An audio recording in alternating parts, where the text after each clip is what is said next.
মাধ্যমিক জীবন বিজ্ঞান পেজ নম্বর হচ্ছে 470। শূন্যস্থান পূরণগুলো তোমরা একটু দেখে নাও, খাতায় নোট করে নাও।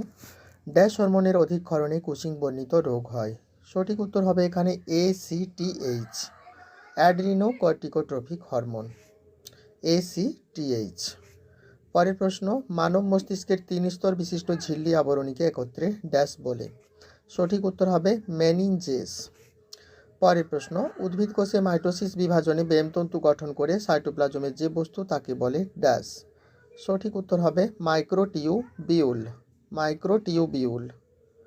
পরের প্রশ্ন, গিনিপিগের সিকাম সক্রিয় অঙ্গ যা মানুষের ক্ষেত্রে ড্যাশ নামে নিষ্ক্রিয় অঙ্গে পরিণত হয়েছে। গিনিপিগের সিকাম সক্রিয় অঙ্গ যা মানুষের ক্ষেত্রে ড্যাশ নামে নিষ্ক্রিয় অঙ্গে পরিণত হয়েছে। সঠিক উত্তর কি হবে? সঠিক উত্তর হবে অ্যাপেন্ডিক্স। আসছি পরের প্রশ্নে। JMF ধারণাটি প্রথম সূত্রপাত পশ্চিমবঙ্গের পশ্চিম মেদিনীপুর জেলার ড্যাশ অরণ্যে। সঠিক উত্তর কি হবে? সঠিক উত্তর হবে আরাবাড়ি, আরাবাড়ি অরণ্যে। ঠিক আছে।